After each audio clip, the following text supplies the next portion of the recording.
Welcome brave souls to Dreadful Diaries, where the shadows whisper secrets and the night holds untold horrors. If you crave the thrill of the unknown, make sure to subscribe and join our community of fellow horror enthusiasts. Now dim the lights, grab a blanket, and let's dive into our first tale of terror. The Johnson family was thrilled to move into their new home, a modern marvel nestled in a quiet suburban neighborhood. The house was equipped with the latest smart technology, boasting features that promised convenience and comfort. As they unpacked, they marveled at the sleek design and the way the house seemed to respond to their every need. The lights dimmed when they settled in for movie night, and the temperature adjusted perfectly to their preferences.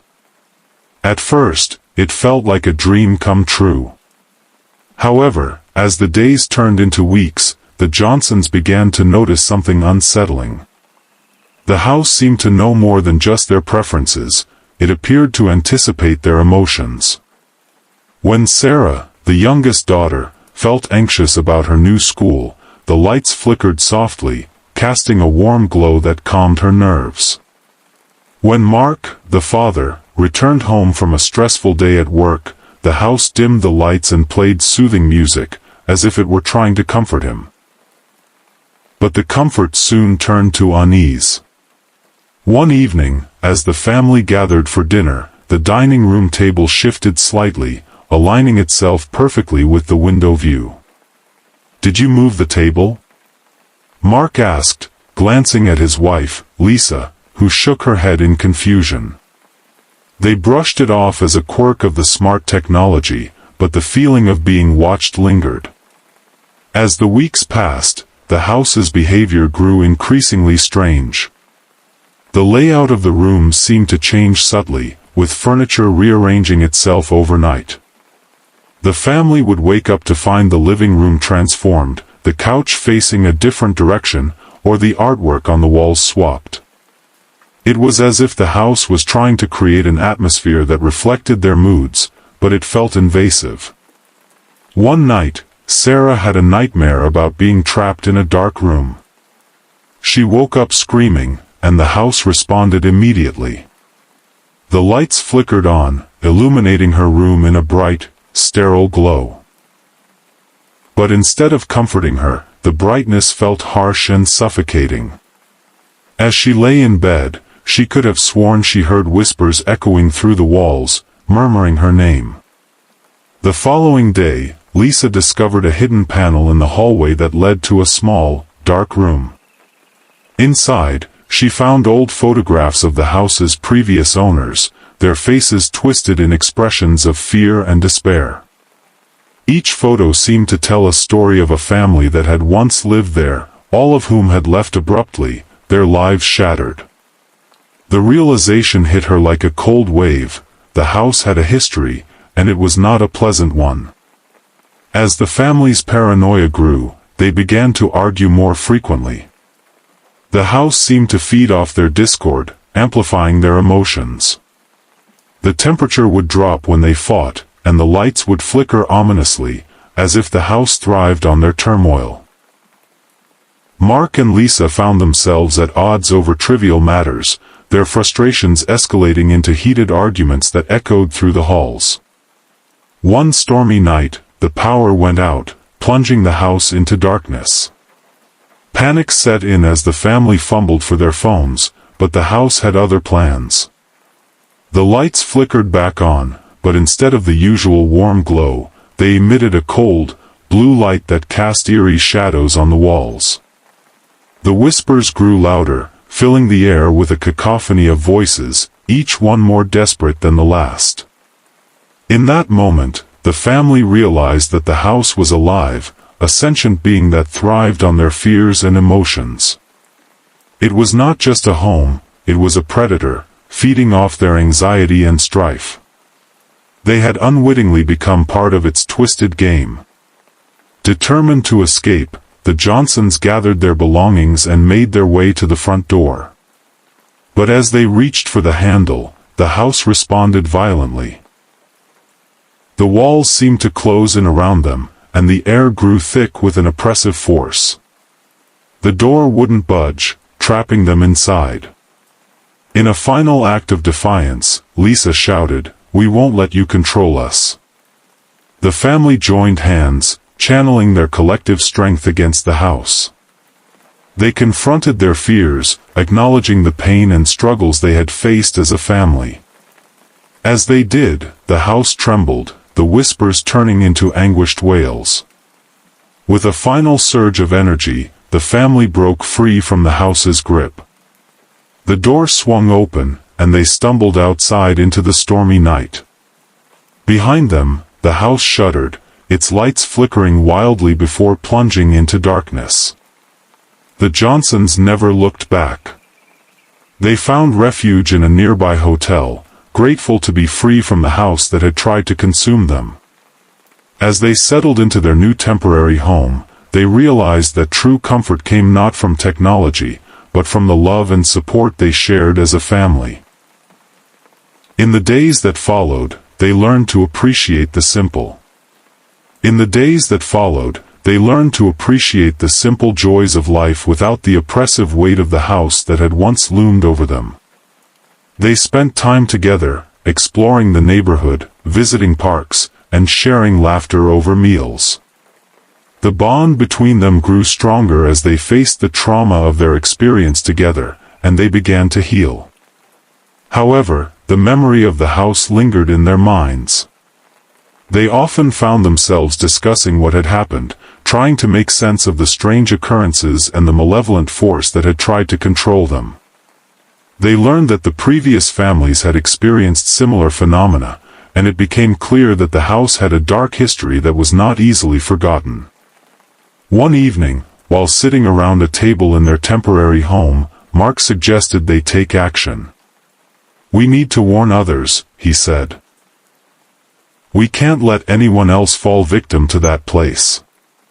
The family agreed, and they began researching the history of the house, uncovering records of its previous owners and the tragedies that had befallen them. They discovered that the house had been built on land with a troubled past, once the site of a mental asylum that had closed under mysterious circumstances. The spirits of those who had suffered there seemed to linger, trapped within the walls of the house, feeding off the emotions of those who dared to live there. With this knowledge, the Johnsons decided to create a website and social media pages to share their story and warn potential buyers about the house. They reached out to local news outlets, hoping to raise awareness about the dangers of the property. Their efforts gained traction, and soon, their story was featured in articles and broadcasts, reaching a wider audience. As the weeks turned into months, the Johnsons found solace in their mission. They received messages from others who had experienced similar hauntings, and they formed a community of support. Together, they shared their stories, helping each other heal from the trauma of living in haunted homes. Eventually, the Johnsons moved into a new house, one that felt warm and inviting. It was a stark contrast to their previous home, and they took great care to make it their own. They filled it with love, laughter, and memories, ensuring that it would never become a vessel for fear. One night, as they sat together in their new living room, Sarah spoke up. "Do you think the house is still there?" she asked, her voice tinged with curiosity. Mark and Lisa exchanged glances, remembering the darkness they had escaped.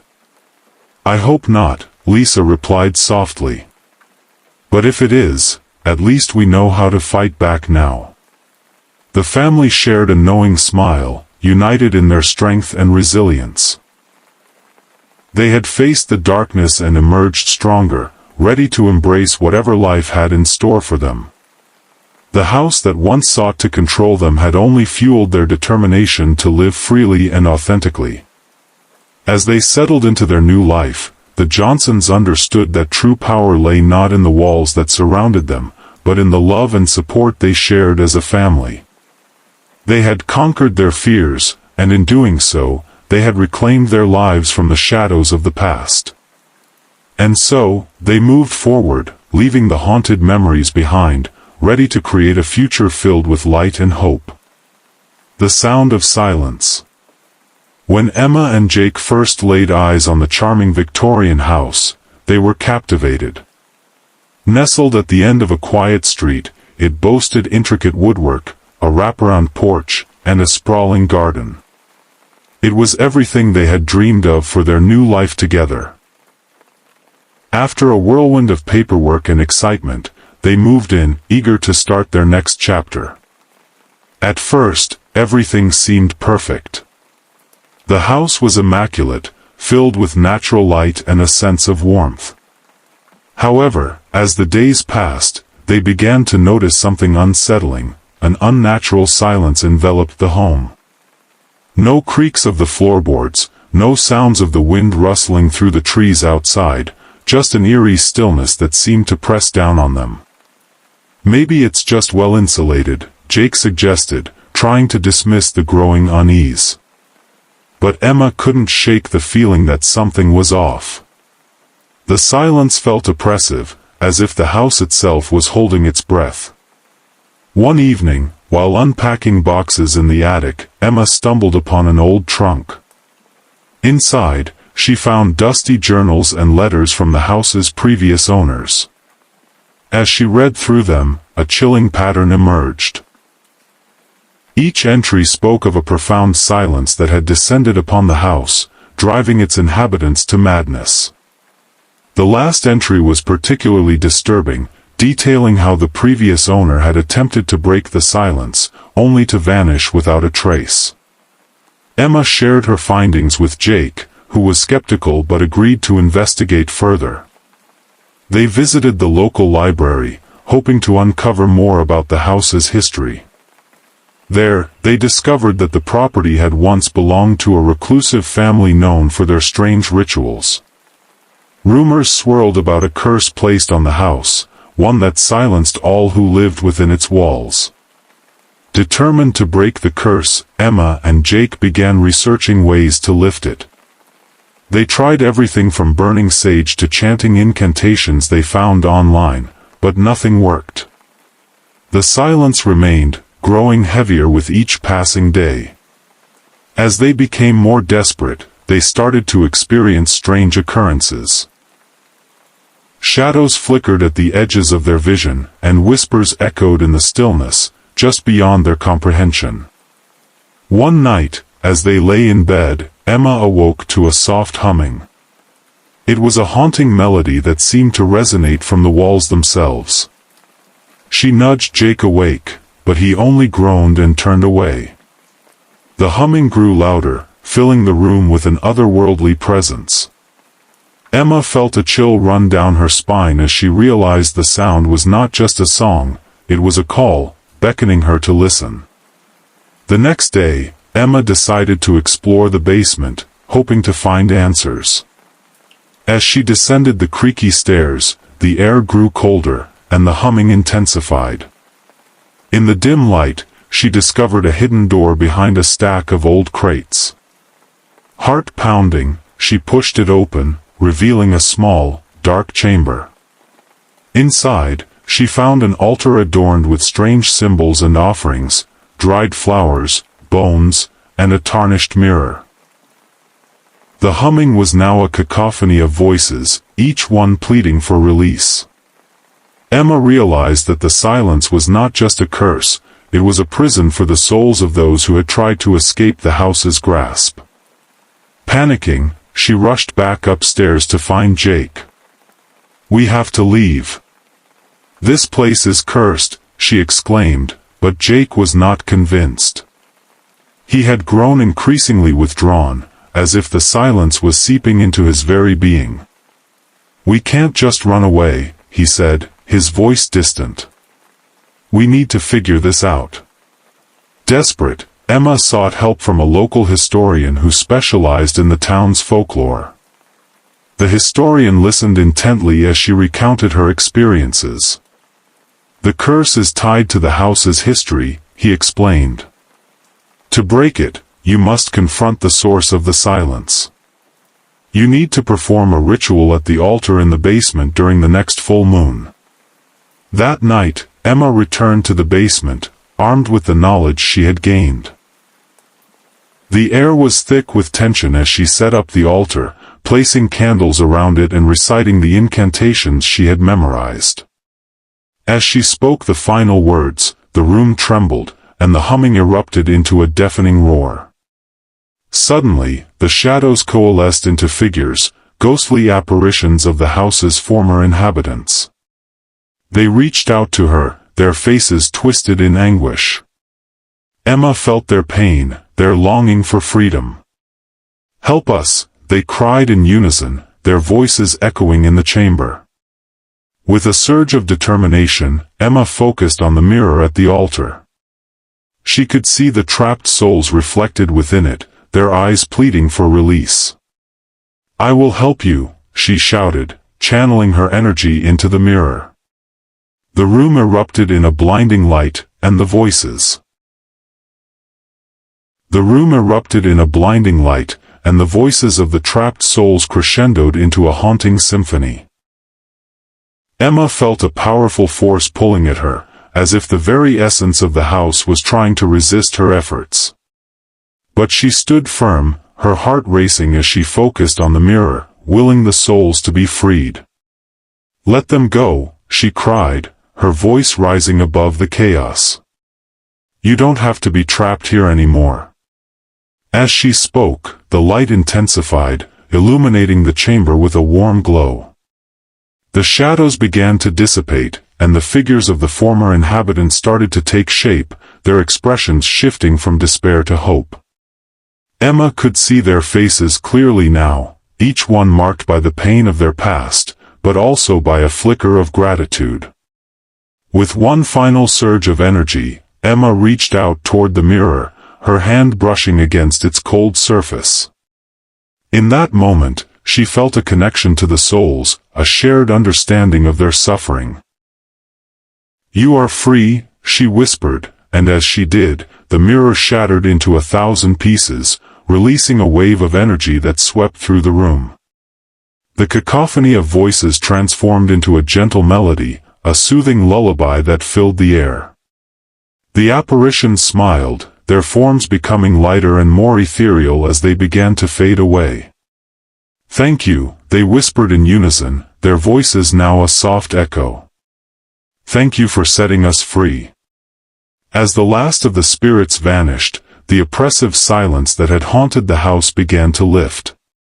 The air felt lighter, and the oppressive weight that had settled over Emma and Jake was finally gone.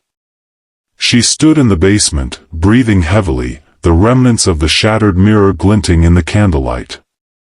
When she returned upstairs, she found Jake sitting on the couch, his expression one of confusion and relief.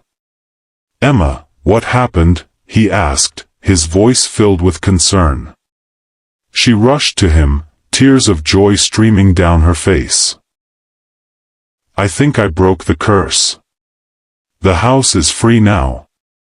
As they embraced, they could hear the soft sounds of the world outside, the rustling of leaves, the distant laughter of children playing, and the gentle hum of life returning to the home.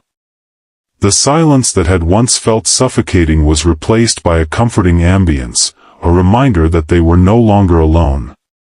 In the days that followed, Emma and Jake felt a renewed sense of peace in their home. They spent time together, filling the house with laughter and love. The garden bloomed vibrantly, and the rooms felt alive with warmth and light. They even invited friends over, eager to share their newfound joy and the story of their journey.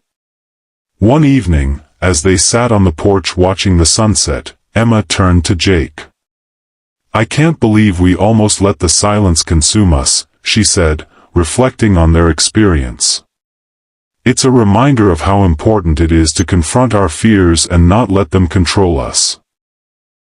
Jake nodded, a smile spreading across his face. "We faced the darkness together, and we came out stronger. This house is our home now, and it's filled with our memories." As the stars began to twinkle in the night sky, Emma and Jake felt a profound sense of gratitude for their journey.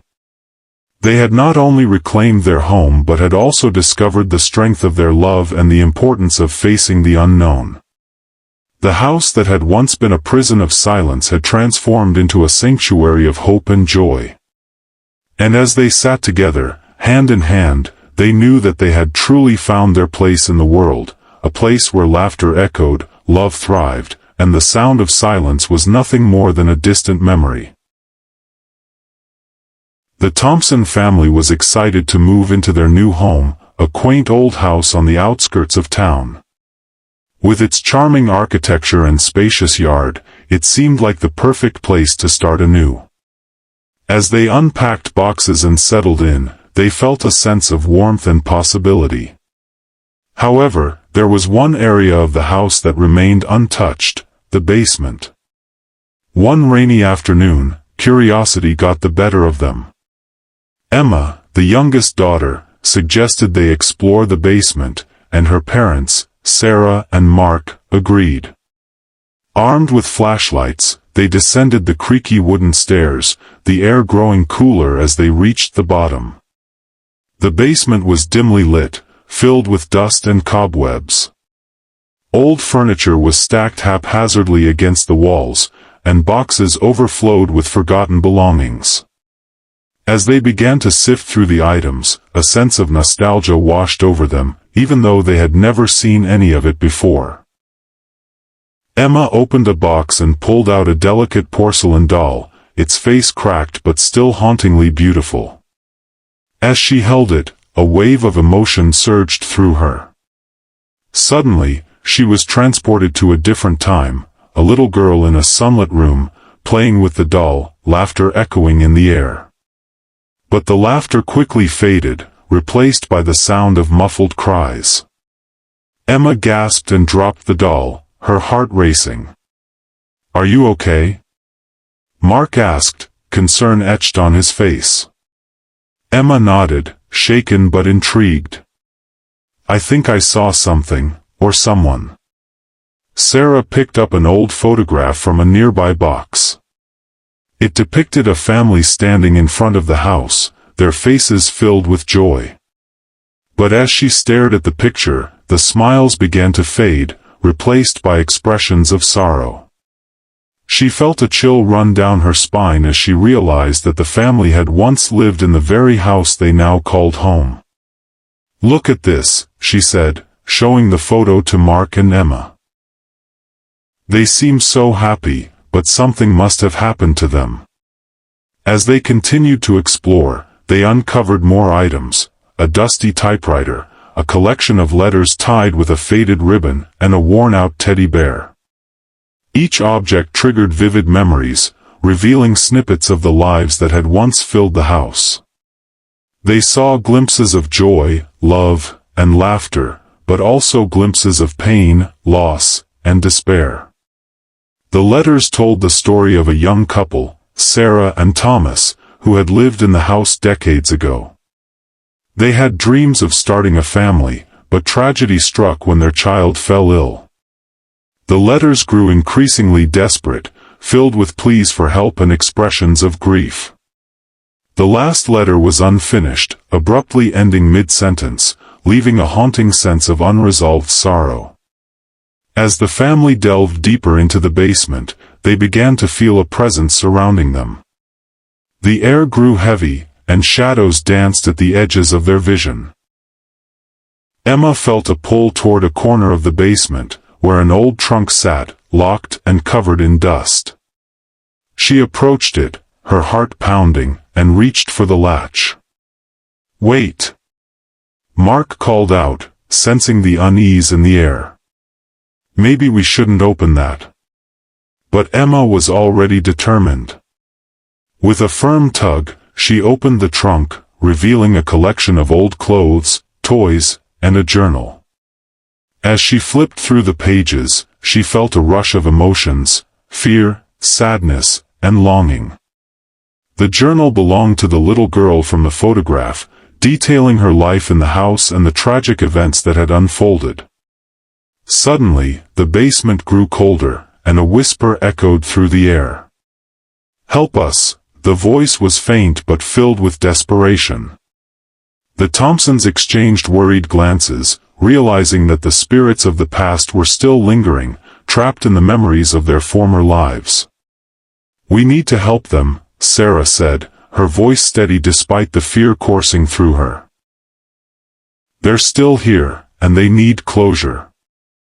The family gathered the items they had found, creating a small altar in the center of the basement. They placed the doll, the letters, and the journal on the makeshift altar, lighting a candle to honor the memories of those who had lived there before. As they did, the air shifted, and the whispers grew louder, swirling around them like a gentle breeze. "Thank you," the voices murmured, filled with gratitude. The shadows began to coalesce, forming faint images of the family from the photograph. They looked at the Thompsons with expressions of relief, as if finally able to let go of the pain that had bound them to the house. As the candle flickered, the room filled with a warm light, and the spirits began to fade, their sorrow lifting like a heavy fog. Emma felt a sense of peace wash over her, knowing that they had helped the lost souls find their way. When the light dimmed, the basement returned to its original state, but the oppressive atmosphere had lifted. The air felt lighter, and the shadows that had once danced ominously in the corners were now just ordinary shapes cast by the flickering candlelight. The Thompsons stood in silence, absorbing the profound experience they had just shared. "Did we really just help them?" Emma asked, her eyes wide with wonder. "I think we did," Sarah replied, her voice filled with a mix of awe and relief. "They were trapped in their memories, and now they can finally rest." Mark nodded, feeling a sense of closure wash over him as well. "It's incredible to think that this house has so much history. We're not just living here, we're part of its story now." As they made their way back upstairs, the family felt a renewed sense of connection, not just to each other, but to the home they had chosen. The basement, once a place of fear and uncertainty, had transformed into a sacred space filled with memories and lessons from the past. In the days that followed, the Thompsons embraced their new life in the house. They decorated the rooms with care, filling them with laughter and love. The garden flourished, and the sounds of children playing echoed through the halls. They often shared stories about the family that had lived there before, honoring their memory and the journey they had taken together. One evening, as they sat around the dinner table, Emma brought up the basement. "Do you think the spirits are really gone?" she asked, her curiosity piqued. "I believe they are," Mark replied. "We helped them find peace, and now they can watch over us in a different way." Sarah smiled, feeling a warmth in her heart. "And we can continue to create our own memories here. This house is ours now, and we'll fill it with love and joy." As the family settled into their new routine, they occasionally felt a gentle breeze or heard a soft whisper, but it was no longer filled with despair. Instead, it felt like a comforting presence, a reminder that they were not alone in their journey. The house had become a sanctuary, a place where the past and present coexisted harmoniously. One night, as they prepared for bed, Emma noticed something glimmering on the floor of the basement. Curious, she went to investigate. There, among the remnants of the past, she found a small, silver locket. She opened it to reveal a tiny photograph of the little girl from the family in the photograph they had found earlier. "Mom! Dad! Look what I found!" Emma called, holding up the locket. Mark and Sarah joined her, their eyes widening as they recognized the girl. "It must have belonged to her," Sarah said softly, her heart swelling with emotion. "It's like she's leaving us a piece of herself." Emma carefully placed the locket on the altar they had created, a symbol of the connection they had forged with the past. "We'll keep it safe," she promised. "It's a reminder of how far we've come and the love that still exists in this house." As they turned off the lights and headed upstairs, the Thompsons felt a sense of peace enveloping them. The house, once filled with echoes of sorrow, now resonated with laughter and love. They had not only uncovered the memories of those who had come before them but had also woven their own story into the fabric of the home. In the years that followed, the Thompsons continued to thrive in their beloved house. They celebrated birthdays, holidays, and milestones, each moment adding to the tapestry of memories that filled the walls. And every so often, when the wind would rustle the leaves outside or a gentle breeze would sweep through the rooms, they would smile, knowing that the spirits of the past were still with them, watching over their family with love and gratitude. The basement of memories had become a place of healing, a testament to the power of connection and the enduring spirit of those who had once called the house home. And as the Thompsons embraced their life together, they knew that they were part of something much larger, a legacy of love that would echo through the ages. The Portrait of Regret. When Claire and David moved into their new home, they were filled with excitement and hope. The house, a charming old Victorian, had character and history, and they envisioned creating a warm and loving space together. As they unpacked boxes and arranged their belongings, they stumbled upon an old portrait hidden behind a stack of dusty books in the attic. The painting depicted a woman in a flowing gown, her dark hair cascading over her shoulders. She had an enigmatic expression, a mix of sadness and longing that seemed to draw them in. Intrigued, Claire suggested they hang it in their living room, believing it would add a touch of elegance to their new home.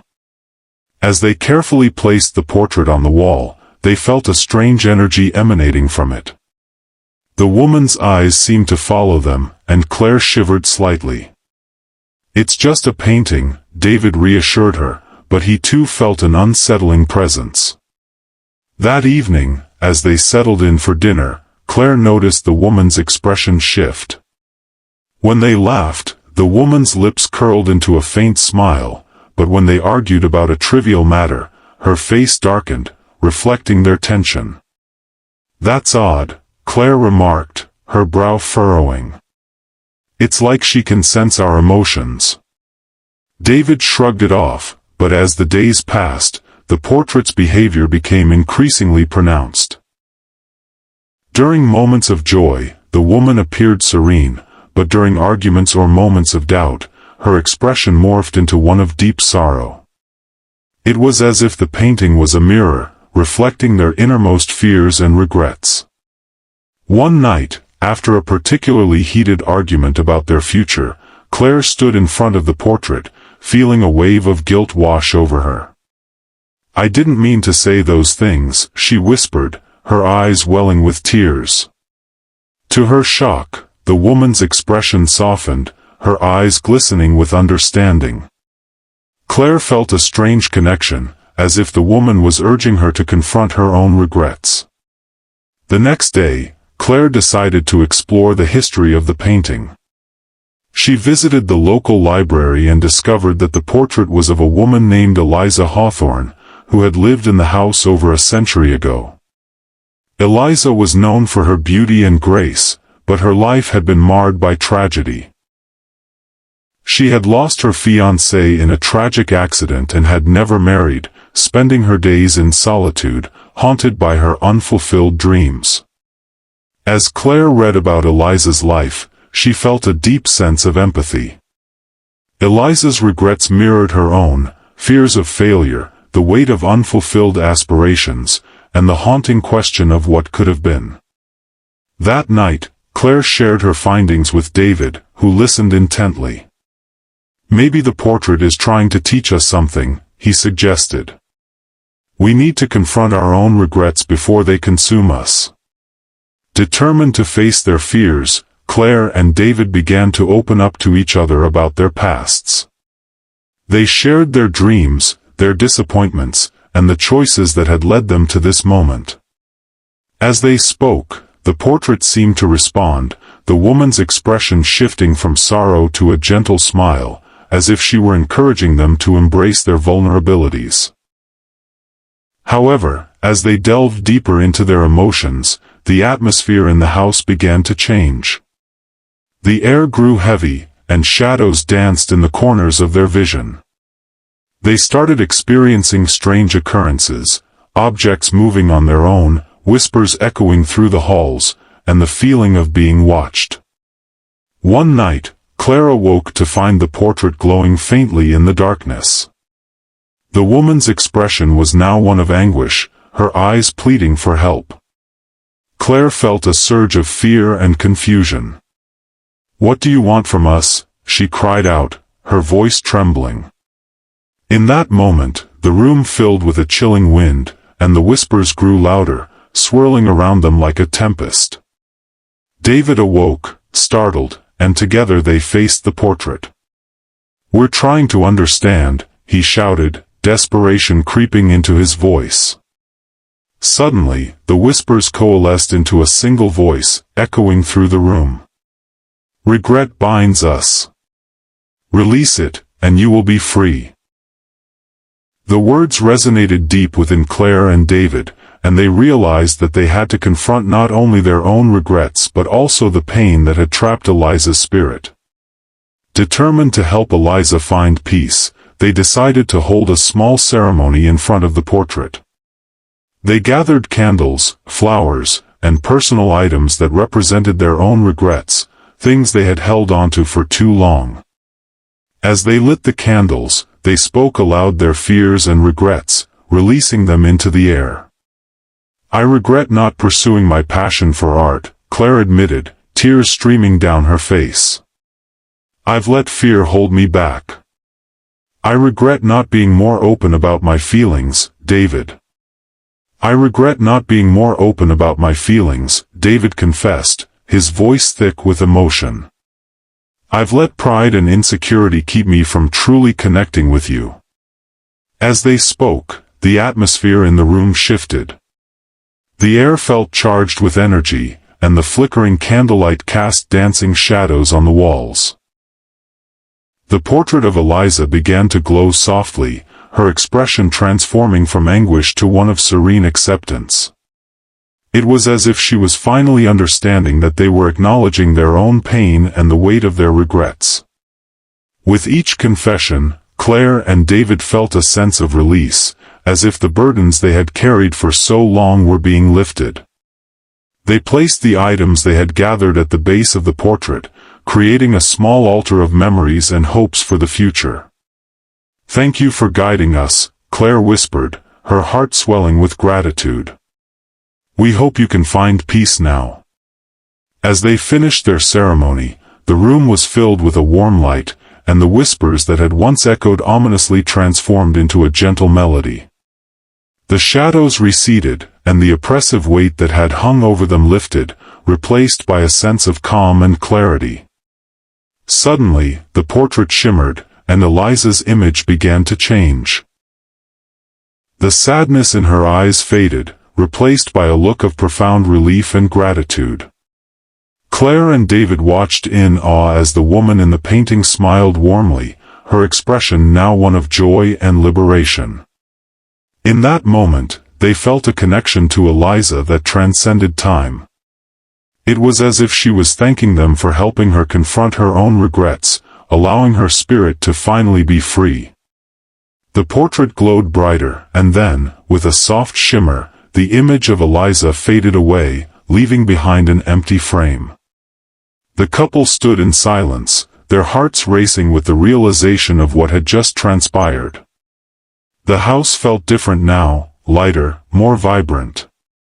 They had not only helped Eliza find peace but had also taken significant steps toward healing their own relationship. In the days that followed, Claire and David found themselves more connected than ever. They continued to share their dreams and fears openly, fostering a deeper understanding of one another. The house, once filled with shadows of regret, now resonated with laughter and love. One evening, as they sat together in the living room, Claire glanced at the empty frame where Eliza's portrait had hung. "You know," she said thoughtfully, "I think we should create our own portrait. one that reflects our journey together, our hopes for the future." David smiled, inspired by the idea. "Let's do it. We can capture not just our faces, but our story, the good and the bad, the dreams we're chasing." They decided to commission a local artist to create a piece that represented their journey, incorporating elements that symbolized their growth and the lessons they had learned. As they worked with the artist, they poured their hearts into the project, reflecting on their past while looking forward to the future. When the portrait was finally completed, it was a stunning representation of their love and resilience. It depicted them standing together, surrounded by symbols of their dreams and aspirations, with a radiant light shining above them. They hung it in the living room, a constant reminder of their commitment to each other and the importance of confronting their fears. As they admired the artwork, Claire felt a sense of peace wash over her. "I think Eliza would be proud of us," she said softly. David nodded, wrapping his arm around her. "We've learned to embrace our past and use it to build a brighter future. And that's something worth celebrating." From that day forward, the couple continued to honor their journey, cherishing the lessons learned from both their own experiences and the spirit of Eliza. The house became a sanctuary of love, growth, and understanding, where the echoes of regret were replaced by the sounds of laughter and joy. And every so often, when the light hit the portrait just right, they could almost feel Eliza's presence, a gentle reminder that they were never truly alone in their journey. They had transformed their regrets into a source of strength, and in doing so, they had created a home filled with hope and possibility. The Johnson family was eager to start fresh in a new town, and when they found a charming old house for rent, they jumped at the opportunity. The house, once a boarding house, had a quaint exterior and a spacious interior, perfect for their needs. As they settled in, they felt a sense of excitement about their new life. However, shortly after moving in, they began to receive strange letters addressed to a tenant named Margaret Holloway. The letters were old and yellowed, with faded ink and a distinct air of mystery. At first, they thought it was a simple mix-up, but as the letters continued to arrive, curiosity got the better of them. One evening, Claire, the mother, decided to open one of the letters. It was filled with heartfelt words, expressing longing and regret. Margaret wrote about her dreams of leaving the town and starting anew, but there was an underlying tone of desperation. The last letter was particularly chilling, as it hinted at a dark secret that had been haunting her. Who was this Margaret? Claire wondered aloud, sharing her findings with her husband, Tom, and their teenage daughter, Lily. Intrigued, they decided to investigate further. The next day, they visited the local library to dig into the history of the house and its former tenants. They discovered that Margaret had lived there for several years before mysteriously disappearing. The townspeople had speculated about her fate, with rumors swirling about a troubled relationship and a betrayal that had led to her vanishing without a trace. As they delved deeper, they uncovered a web of deceit involving Margaret's former friends and acquaintances.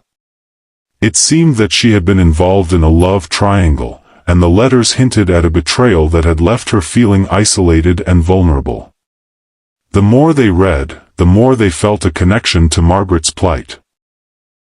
One evening, as they sat around the dining table, Lily suggested they try to find out what happened to Margaret.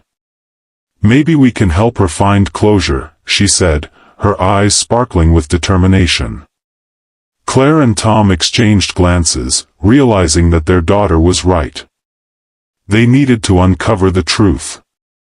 They began by reaching out to the neighbors, hoping to gather more information about Margaret. Most were hesitant to talk, but one elderly woman, Mrs. Thompson, finally opened up. Margaret was a sweet girl, she said, her voice trembling. But she got involved with the wrong people. There were whispers of jealousy and betrayal. I always feared something terrible had happened to her. With this new information, the Johnsons decided to investigate further. They combed through old newspaper archives and discovered a report about a missing person case involving Margaret. The article mentioned a confrontation she had with a man named Richard, who had been her boyfriend at the time. The report hinted at a violent argument that had taken place just days before her disappearance. Determined to find answers, the family decided to visit Richard's last known address. When they arrived, they found a dilapidated house that seemed to have been abandoned for years. As they approached, they noticed a figure watching them from the window, a man with a haunted expression. "Can I help you?" he asked, his voice low and wary. "Are you Richard?" Tom inquired, feeling a mix of apprehension and curiosity. The man nodded, his eyes darting nervously. "What do you want?" "We're trying to find out what happened to Margaret Holloway," Claire said gently. "We've been receiving her letters." Richard's face paled, and he stepped back, as if the mention of Margaret had struck a nerve. "I don't want to talk about it," he said, his voice shaking. But the Johnsons pressed on, explaining how they had found the letters and their desire to help Margaret find closure. After a moment of hesitation, Richard finally relented. "I never meant for any of this to happen," he confessed, his voice barely above a whisper. "Margaret and I had a fight. I was angry, and I said things I didn't mean. I never saw her again after that night." As Richard spoke, the family could see the pain etched on his face. "I've lived with the guilt ever since. I thought she had left town, but when I heard she was missing, I was terrified." The Johnsons listened intently as Richard recounted the events leading up to Margaret's disappearance. He revealed that she had confided in a close friend about her plans to leave town, but he had never taken her seriously. "I should have fought for her," he said, tears welling in his eyes. "I should have done more." Feeling a mix of compassion and anger, Claire asked, "Do you know where she might have gone? Did she mention anyone else?" Richard shook his head, but then a flicker of recognition crossed his face. "There was a woman, Sarah, who lived nearby. They were friends, but I never knew much about her. Margaret mentioned her a few times, but I didn't think much of it at the time. Maybe she knows something." With this new lead, the Johnsons thanked Richard and hurried back to their car, eager to find Sarah. They drove through the quaint streets of the town, their minds racing with possibilities. Who was Sarah, and what role had she played in Margaret's life? After some searching, they found Sarah's house, a modest cottage with a well-tended garden. Claire knocked on the door, her heart pounding. A moment later, an older woman with kind eyes opened the door. "Can I help you?" Sarah asked, her voice warm but cautious. "Hi, we're the Johnsons. We've been researching Margaret Holloway, and we were hoping you could help us," Claire said, trying to gauge the woman's reaction. At the mention of Margaret's name, Sarah's expression shifted. "Oh, Margaret," she murmured, stepping aside to let them in. "Please, come in." Once inside, the atmosphere grew heavy with unspoken memories. The family sat down, and Sarah began to recount her friendship with Margaret. She was a bright light, full of dreams. But she was also vulnerable. "I worried about her, especially after she started dating Richard." "What happened between them?" Tom asked gently. Sarah sighed, her eyes glistening with unshed tears. They had a tumultuous relationship. Margaret was deeply in love, but Richard could be possessive. "I tried to warn her, but she was determined to make it work. The last time I saw her, she was distraught after a fight with him. She mentioned wanting to leave town, but I never thought she would actually go through with it. Did she say where she was going? Claire pressed, feeling a sense of urgency. No, Sarah replied, shaking her head. But she did mention wanting to start fresh somewhere far away. I thought she was just venting her frustrations. The Johnsons exchanged glances, realizing that Margaret's desire to escape had been genuine. Do you think she could have gone to a different town? Lily asked, her voice filled with hope. It's possible, Sarah said, her brow furrowing. But I always felt like something was off. I never believed she would just leave without telling anyone. I think she was scared. As they spoke, the family felt a growing sense of unease. They had uncovered a web of emotions, love, fear, and betrayal, that had ultimately led to Margaret's disappearance. They needed to find her, to bring closure not only for themselves but for Richard and Sarah as well. Determined to continue their search, the Johnsons asked Sarah if she had any old photographs of Margaret. She rummaged through a box and pulled out a few faded pictures. These were taken at a picnic we had a few months before she disappeared, she said, handing them over. As Claire examined the photos, one image caught her eye. In the background, there was a familiar landmark, a large oak tree by a riverbank. This looks like the park near the edge of town, she said, her heart racing. Maybe she went there to think. With renewed determination, the Johnsons thanked Sarah and rushed to the park. When they arrived, they found the oak tree standing tall, its branches swaying gently in the breeze. They searched the area, hoping to find any clues that might lead them to Margaret. As they combed through the underbrush, Lily spotted something glinting in the sunlight. She knelt down and picked up a small locket, its surface scratched but still beautiful. Opening it, she found a tiny photograph of Margaret and Richard, smiling together. "Look what I found," she exclaimed, holding it up for her parents to see. Claire's heart sank. This must have been important to her, she said softly. Maybe she came here to remember the good times. Suddenly, a chill ran through the air, and the wind picked up, rustling the leaves. The Johnsons felt a presence surrounding them, as if Margaret's spirit was guiding them. They closed their eyes, taking a moment to connect with her memory. "Margaret, if you're here, we want to help you find peace," Claire whispered, her voice trembling. "We know you were hurt, and we want to understand what happened." In that moment, the air grew still, and a sense of calm enveloped them. They felt a warmth radiating from the locket, as if Margaret was acknowledging their presence. After a few moments, they opened their eyes and looked at each other, a shared understanding passing between them. They needed to honor Margaret's memory and ensure that her story was not forgotten. Returning home, the Johnsons decided to create a small memorial for Margaret in their living room. They placed the locket, the letters, and the photographs on a shelf.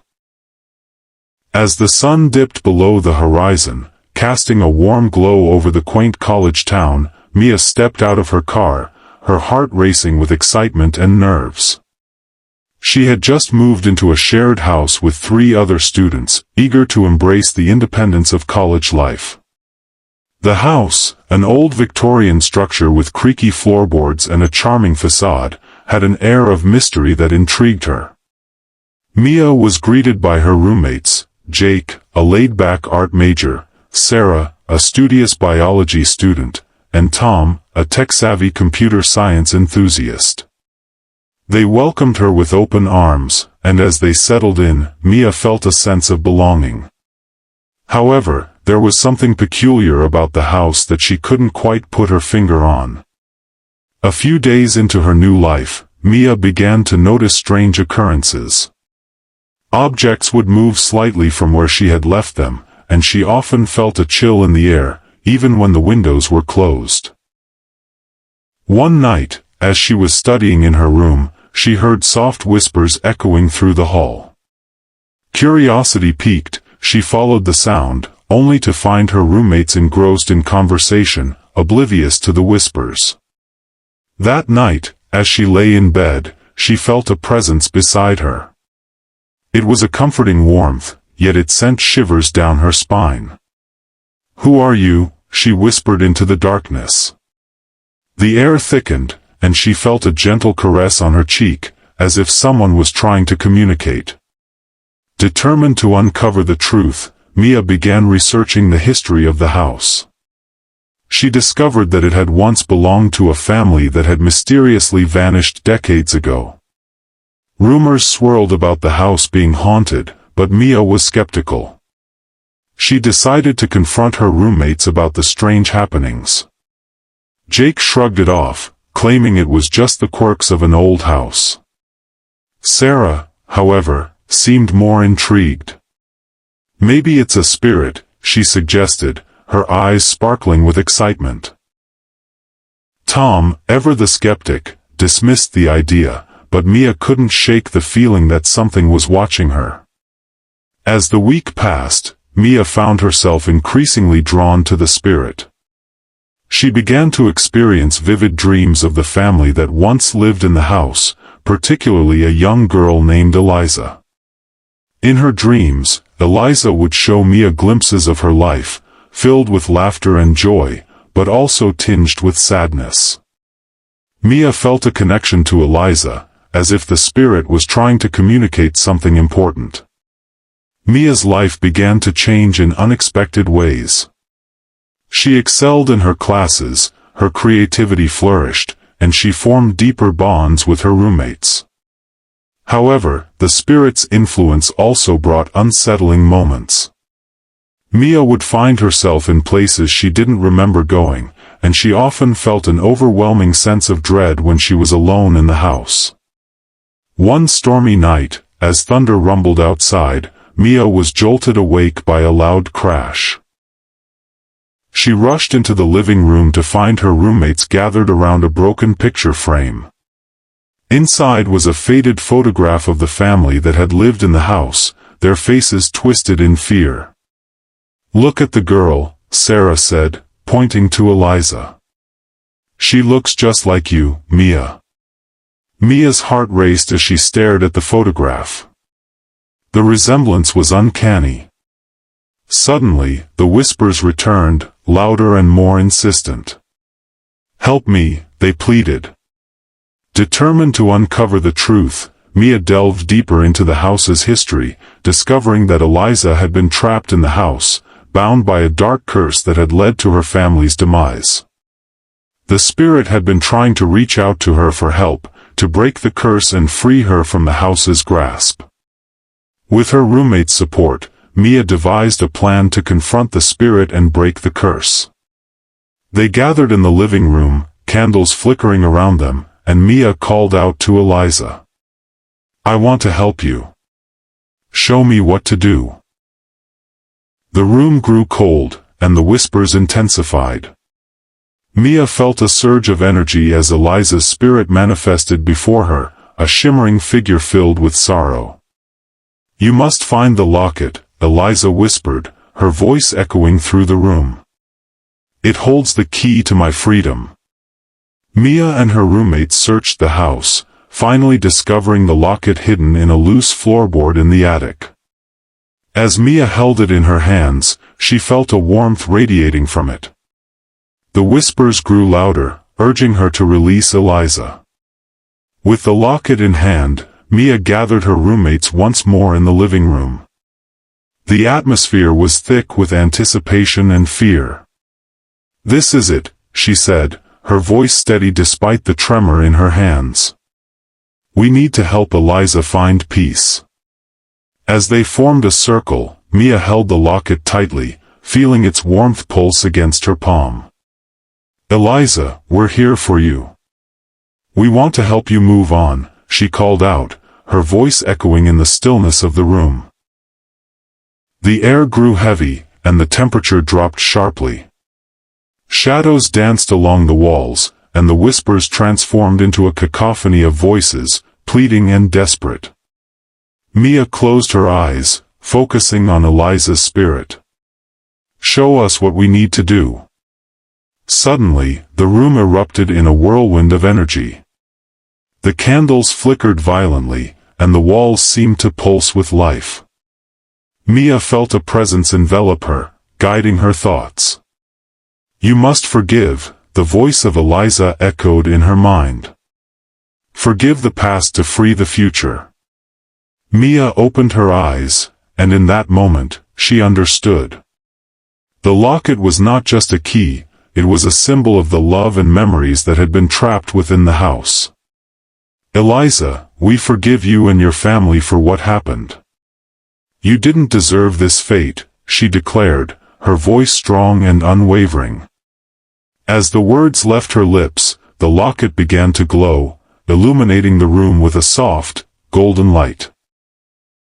The whispers transformed into a harmonious melody, and the shadows coalesced into a radiant figure, Eliza, now free from the chains of her past. Tears streamed down Mia's face as she watched Eliza's spirit smile, a look of profound relief washing over her. "Thank you," Eliza whispered, her voice now clear and serene.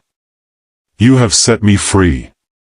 With a final, grateful glance, Eliza's spirit began to dissolve into the light, leaving behind a sense of peace that enveloped the house. The oppressive atmosphere lifted, and the air felt lighter, as if a great weight had been removed. In the days that followed, the house transformed. The once eerie creaks and whispers were replaced by a comforting silence, and Mia and her roommates felt a renewed sense of energy.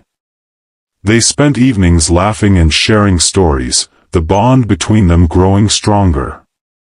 Mia continued to excel in her studies, but now she felt a deeper connection to her creativity. Inspired by her experience, she began to write, channeling her emotions into stories that resonated with others. The house, once a source of fear, became a sanctuary of inspiration and friendship. One evening, as Mia sat in the living room, she noticed a small, delicate flower blooming in the garden outside. It was a sign of new beginnings, a reminder of the journey they had taken together.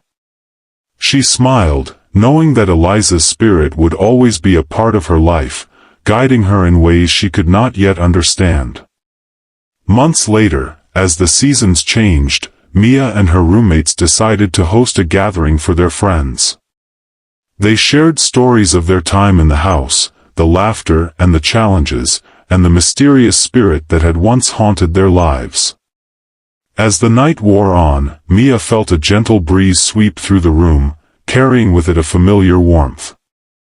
She glanced toward the window, and for a brief moment, she thought she saw a flicker of light.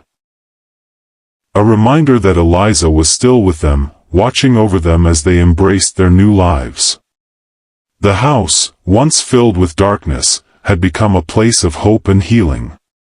Mia knew that the bond they had formed would last a lifetime, and the lessons learned from their unseen roommate would guide them through whatever challenges lay ahead. In the end, the house was not just a home, it was a testament to the power of forgiveness, friendship, and the enduring spirit of those who had come before. And as Mia looked around at her friends, she felt a profound sense of gratitude for the journey they had shared, knowing that they had all been changed for the better by the unseen roommate who had once called the house home.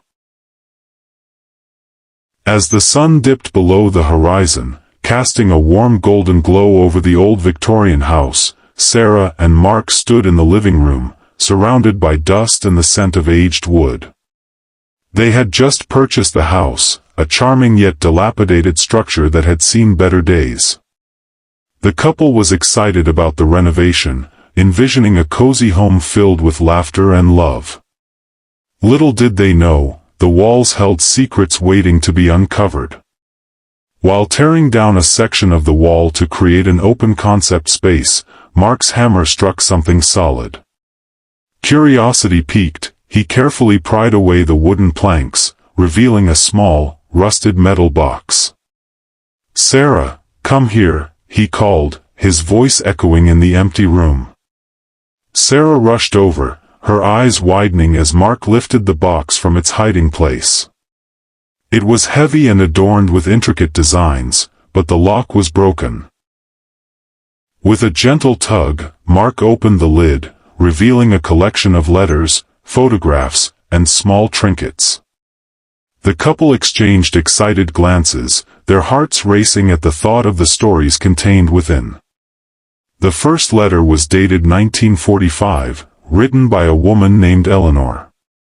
Her elegant handwriting flowed across the page as she described her life in the house, filled with joy and love. She wrote about her husband, Thomas, and their two children, Lily and Jack. The letters painted a picture of a happy family, celebrating birthdays, holidays, and the simple pleasures of life. As they read on, the tone shifted. Eleanor's later letters spoke of a growing unease in the world outside their home. She wrote about the war, the fear that gripped the nation, and the toll it took on her family.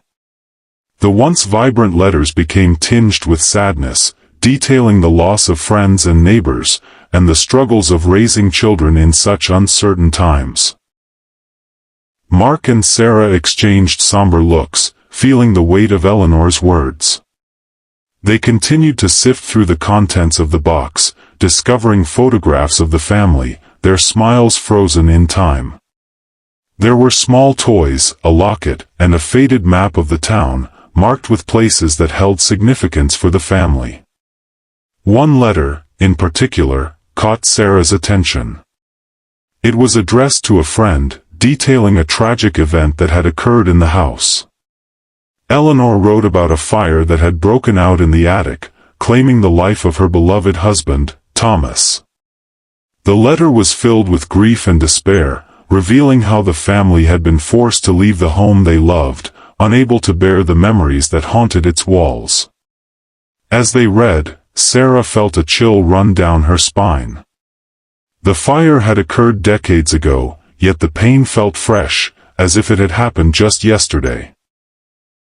She glanced around the room, imagining the family's laughter echoing through the halls, now replaced by silence. Determined to honor the memory of Eleanor and her family, Sarah and Mark decided to incorporate elements of the past into their renovation. They carefully restored the attic, transforming it into a cozy reading nook, adorned with the photographs and letters they had found. They even placed the time capsule back in the wall, adding their own letters and mementos, a bridge between the past and the present. As the renovation progressed, the couple felt a connection to the family that had once called the house home. They often found themselves talking to Eleanor, sharing their dreams and hopes for the future. The house, once a mere structure, became a living testament to the lives that had unfolded within its walls. Months later, as they settled into their new life, Sarah and Mark hosted a gathering for friends and family. The house was filled with laughter, the walls echoing with joy. As they raised their glasses for a toast, Sarah felt a warmth envelop her, as if the spirits of Eleanor and Thomas were celebrating alongside them. In that moment, she realized that the past was not as far behind as they had thought. It lived on in the stories they shared, the memories they created, and the love that filled their home. The time capsule had not only revealed the history of the house but had also woven the couple's lives into the fabric of its story, creating a legacy that would endure for generations to come. As the evening wore on, the laughter and chatter of friends filled the air, blending seamlessly with the warmth of the flickering candles and the aroma of home-cooked dishes. Sarah and Mark moved through the crowd, sharing stories about their renovation journey and the incredible discovery of the time capsule. Their guests listened intently, captivated by the history that had unfolded within the walls of the house. As the night progressed, Sarah felt a sense of fulfillment wash over her. The house, once a mere structure filled with dust and memories of sorrow, had transformed into a vibrant home, alive with the energy of new beginnings. She glanced at Mark, who was animatedly discussing the restoration of the attic with a group of friends, and her heart swelled with love and gratitude. Later in the evening, as the guests began to depart, Sarah and Mark found themselves alone in the living room, the remnants of the celebration scattered around them. The soft glow of the fireplace cast dancing shadows on the walls, and the couple sank into the comfortable couch, reflecting on the journey they had taken together. "Can you believe how far we've come?" Mark said, a smile spreading across his face. "It feels like just yesterday we were standing here, unsure of what we were getting ourselves into." Sarah nodded, her eyes sparkling. "And now, it feels like this house has embraced us. I can almost feel Eleanor's spirit here, guiding us." Mark chuckled softly. "I think she would be proud of what we've done. We've honored her family's memory while creating our own." As they sat in comfortable silence, Sarah's gaze drifted to the wall where the time capsule had been hidden. "You know, I've been thinking," she began, her voice thoughtful. "What if we continue this tradition? We could create our own time capsule, something for future owners to find." Mark's eyes lit up with excitement. "That's a fantastic idea. We could include letters, photographs, and even some of our favorite memories from this year. It would be a way to connect with whoever comes next." They spent the next few weeks gathering items for their time capsule. They wrote letters detailing their lives, their hopes for the future, and the love they had found in the house. They included photographs of their friends and family, snapshots of their renovation journey, and small tokens that represented their experiences, like a key from the old door they had replaced and a tiny plant from the garden they had nurtured. On a sunny afternoon, they found a perfect spot in the backyard, beneath a large oak tree that had stood for generations. They dug a small hole and placed the capsule inside, covering it with soil and marking the spot with a simple stone. As they stood together, hand in hand, they felt a sense of continuity, a connection to the past and a promise to the future. Years passed, and Sarah and Mark continued to fill their home with love and laughter. They welcomed children into their lives, creating new memories that echoed through the halls. The house became a sanctuary, a place where friends gathered, and celebrations were held. Each room told a story, a blend of their lives and the lives of those who had come before them. One day, as their children played in the backyard, Sarah and Mark sat on the porch, reminiscing about their journey. "Do you think the next family will find our time capsule?" Sarah asked, a hint of nostalgia in her voice. Mark smiled, his eyes twinkling. "I hope so. I hope they feel the same connection we did when we found Eleanor's letters. It's a reminder that every home has a story, and we're just a part of it." As the sun set, casting a warm glow over the yard, Sarah felt a deep sense of peace. The house was more than just a structure, it was a living testament to love, resilience, and the passage of time. The time capsule they had created was a bridge between generations, a way to honor the past while embracing the future. In that moment, she realized that the true essence of a home lies not in its walls or its furnishings, but in the memories created within it. And as long as love filled the space, the stories would continue to unfold, weaving together the lives of all who had come before and all who would come after. The time capsule was not just a collection of items, it was a legacy, a reminder that the past, present, and future are intricately connected, and that every home is a canvas for the stories of those who inhabit it. The Johnson family had always dreamed of owning a home with character, a place where they could create lasting memories. When they stumbled upon the old Victorian house at the end of Maple Street, they knew it was the one. With its ornate woodwork, sprawling garden, and charming bay windows, the house seemed to whisper promises of warmth and happiness. Little did they know, it held secrets of its own. As they settled into their new home, the family, parents, Emily and David, and their two teenage children, Mia and Jake, began to unpack boxes and arrange furniture. The first few days were filled with the usual chaos of moving, but as night fell, an unexpected sound echoed through the halls. It was faint at first, a distant giggle that seemed to dance on the edges of their consciousness. "Did you hear that?" Mia asked, pausing mid-sentence as she unpacked her books. "Hear what?" Jake replied, rolling his eyes. "Sounds like children laughing," Emily said, glancing at David, who raised an eyebrow in curiosity. "It's probably just the wind," David suggested, though he felt a shiver run down his spine. The laughter was too joyful, too alive to be mere echoes of the past. As the days turned into weeks, the laughter persisted. It would come and go, sometimes in the middle of the night, other times during the day when the house was quiet. The family began to feel a mix of intrigue and unease. They had no children, yet the sounds of playful giggles filled their home, creating an atmosphere that was both enchanting and eerie. One evening, as the family gathered in the living room for a movie night, the laughter erupted again, louder this time, as if it were right outside the door. Emily exchanged worried glances with David. "We need to find out what's going on," she said, her voice steady despite the flutter of anxiety in her chest. The next day, armed with flashlights and a sense of determination, the family set out to explore the house.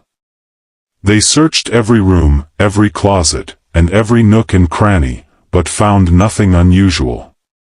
Just as they were about to give up, Mia noticed a small door at the end of the hallway, partially hidden behind a tattered curtain. "Look at this," she exclaimed, pointing to the door. It was old and weathered, with a rusty doorknob that seemed to beckon them closer. David hesitated. "I don't know, guys. It looks like it hasn't been opened in years." "Come on, Dad. What if there's something cool in there?" Jake urged, his curiosity piqued. With a deep breath, David turned the knob and pushed the door open. It creaked ominously, revealing a narrow staircase that spiraled down into darkness. The laughter echoed again, this time more insistent, as if urging them to descend. "Let's go," Emily said, her heart racing with a mix of fear and excitement. They switched on their flashlights and began to make their way down the stairs, the laughter growing louder with each step. At the bottom, they found themselves in a small, dimly lit room filled with dust and cobwebs. Old toys lay scattered across the floor, broken dolls, a rusted tricycle, and a faded teddy bear.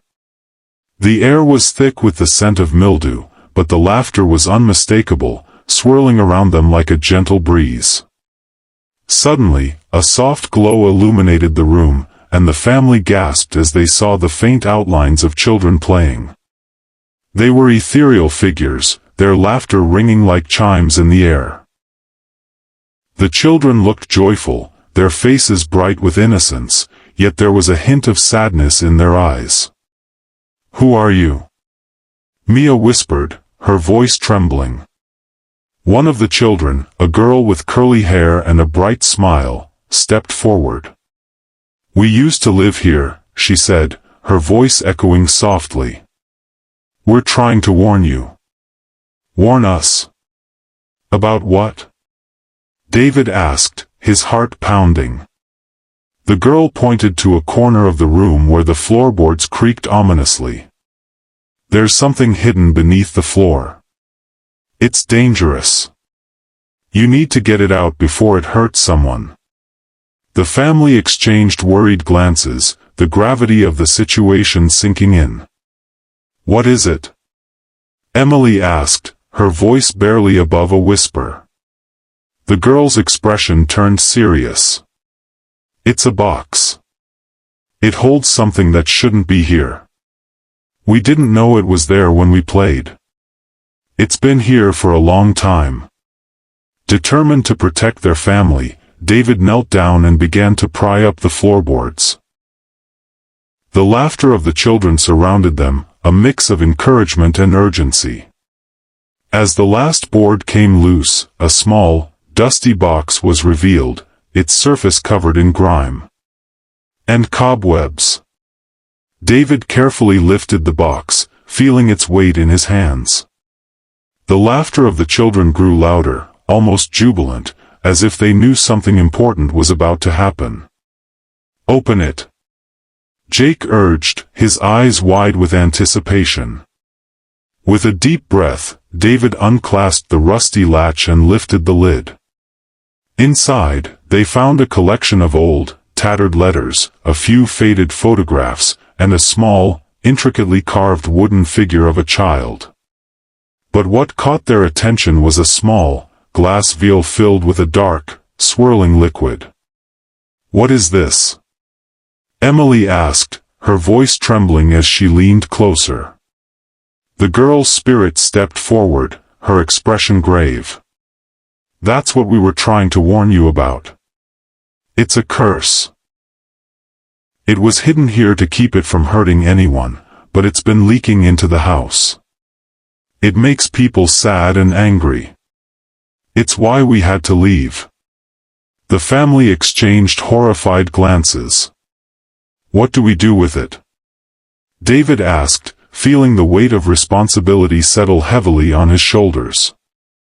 "You have to destroy it," the girl replied, her voice firm. "It can't stay here.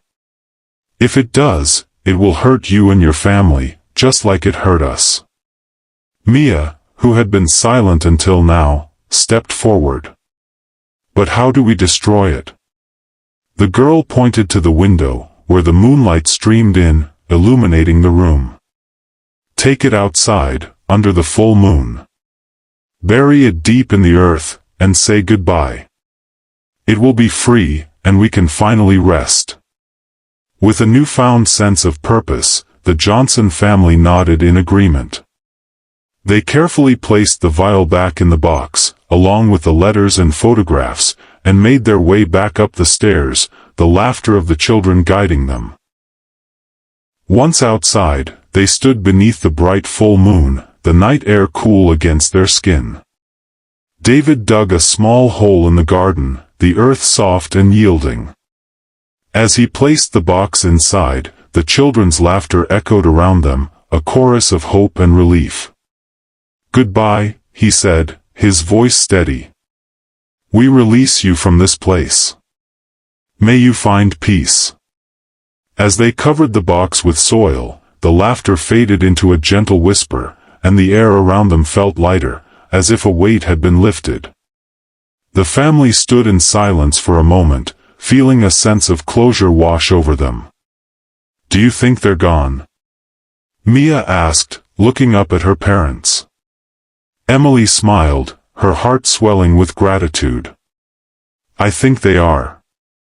They wanted us to be safe, and now we can finally make this house our home."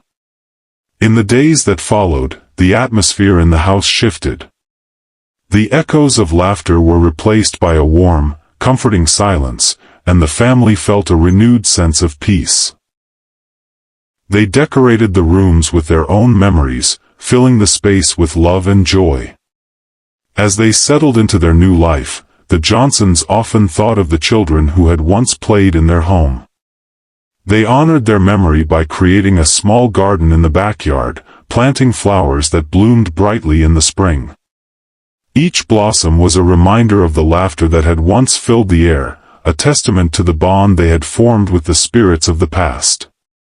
One evening, as they gathered around the dinner table, the family shared stories of their day, laughter ringing through the air. It was a sound that felt different now, full of life and happiness, free from the shadows of the past. And as the sun set, casting a warm glow over the house, the Johnsons knew they had not only found a home but had also forged a connection that transcended time. The echoes of laughter would forever remain in their hearts, a reminder of the importance of love, family, and the courage to confront the unknown.